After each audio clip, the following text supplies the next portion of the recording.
Il voulait juste livrer une bouteille de gaz. Il est tombé du 5e étage. Comme tous les autres jours. Mais ce 6 novembre 2025, à Koumassi-Ramblay, le destin en a décidé autrement. Et sa dernière livraison allait marquer à jamais la mémoire du quartier. C'était un jeudi ordinaire, chaud et bruyant comme tant d'autres à Abidjan. Les klaxons, les voix, la vie. Dans les rues de Koumassi-Ramblay, un jeune livreur enfourche sa moto. Bouteille de gaz à l'arrière. Il s'appelle Yann, 27 ans, discret, travailleur. Un de ces visages anonymes qui font tourner la ville. Ce jour-là, il ne sait pas encore qu'il ne rentrera pas chez lui. Car à quelques rues de là, une dame prépare sans le savoir le théâtre du drame. Yann arrive à destination. Un petit immeuble sans histoire. Il salue poliment, dépose la bouteille, attend calmement le paiement. Mais la cliente semble nerveuse. Son regard glisse, ses mains tremblent. Elle fouille frénétiquement un tiroir, puis un sac. Et soudain le ton monte. Où est mon argent? Mes 50 000 francs ont disparu. Yann reste interdit, ne comprend pas. Il tente d'expliquer, de jurer qu'il n'a rien pris. Mais la colère a déjà pris le dessus. Ce qui n'était qu'un malentendu allait bientôt devenir une tragédie.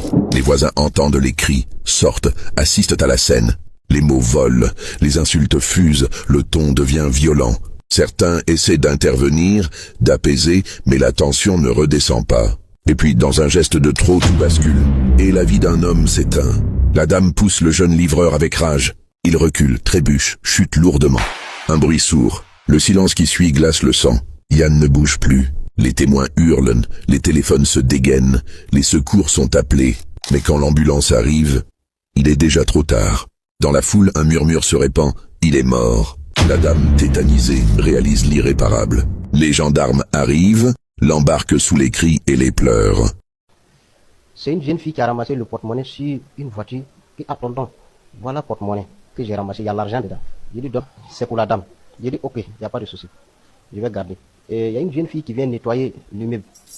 Je l'ai appelée en même temps. Comme la dame s'entend pas avec moi, viens, je vais compter l'argent là devant vous. Elle dit en haut là-bas que c'était 250 000 qui étaient dans le porte-monnaie. Alors que c'est 120 000 qui étaient dans le porte-monnaie. Moi, j'ai pris les témoins avant de compter l'argent.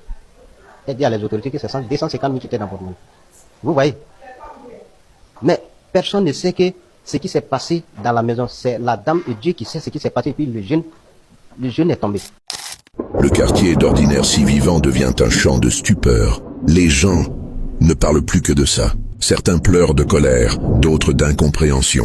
Et pendant que la nuit tombe sur Koumassi, une question reste suspendue dans l'air. Comment une simple accusation a-t-elle pu tuer un homme? Dans un monde où la colère devance la raison, chaque geste peut être fatal. Un mot,